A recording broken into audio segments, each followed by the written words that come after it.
चमचमीत खमंग रेसिपीसाठी रुचकर मेजवानीला सबस्क्राइब करा आणि बेल आयकॉनवर क्लिक करा.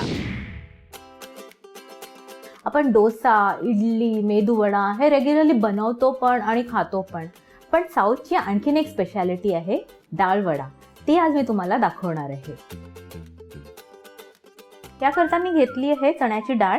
ही मी 4 तासासाठी भिजवून ठेवलेली आहे आणि संपूर्ण पाणी काढून घेतलेलं आहे. आणि अर्धा कप उडदाची डाळ, ही पण 4 तास भिजवून ठेवलेली आहे आणि पाणी काढून घेतलं आहे. आता मी काय करणार आहे, या चण्याच्या डाळीचे 2 चमचे 2 टीस्पून बाजूला काढून घेणार आहे आणि 1 टीस्पून उडदाची डाळ बाजूला काढून ठेवणार आहे. डाळ वडे आहेत म्हणजे डाळ ही दिसली पाहिजे आहे.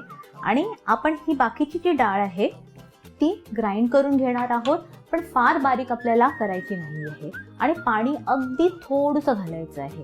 तर हे मी ग्राइंड करून आणते. ही डाळ इतकी जाड आपल्याला हवी आहे. मी ह्यात पाणी नव्हतं घातलं.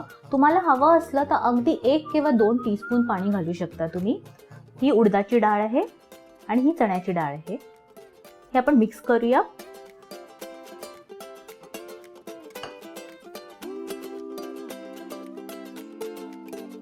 आता यात घालूया 2 बारीक चिरलेल्या मिरच्या. कढीपत्ता हा मी चिरून घेतलेला आहे, 6-7 पानं आहेत.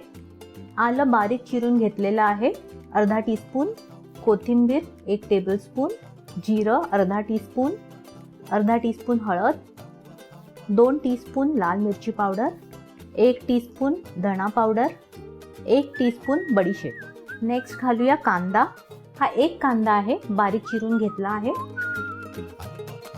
नेक्स्ट घालणार आहे मी तांदळाचं पीठ. हे 2 टेबलस्पून आहे. छान क्रिस्पी होतात त्यामुळे वडे हे. आणि लास्टला ह्या ज्या अख्ख्या डाळी आपण काढून ठेवलेल्या त्या घालूया. मीठ घालूया चवीनुसार.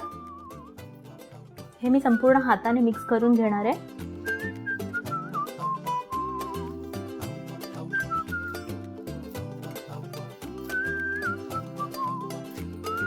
आपण हे वडे बनवायला घेऊया. हातावर थोडंसं तेल लावूया कारण पीठ थोडंसं चिकट आहे.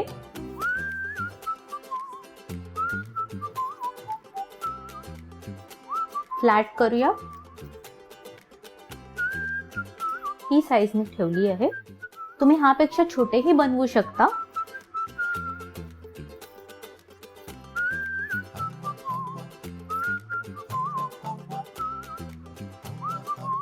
तेल तापलेलं आहे. हे वडे आपल्याला मीडियम हीट वरतीच फ्राय करायचे आहेत.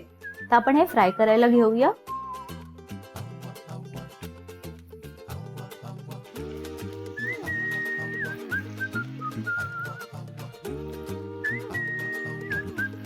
हे आपण पलटून घेऊया. हे आपल्याला एकदम छान गोल्डन ब्राऊन करायचे आहे.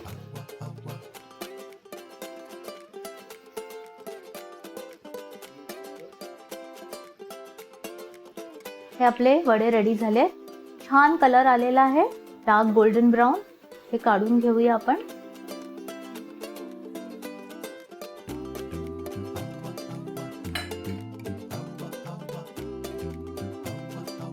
हे पण रेडी झाले आहे. हे पण काढून घेऊया आपण.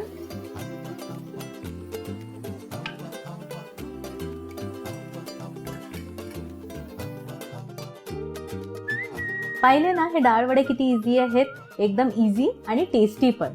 तर हे ट्राय करायचे आहेत आणि मला कळवायचे आहेत. आणि लाईक, शेअर आणि सबस्क्राईब करायचं आहे रुचकर मेजवानीला.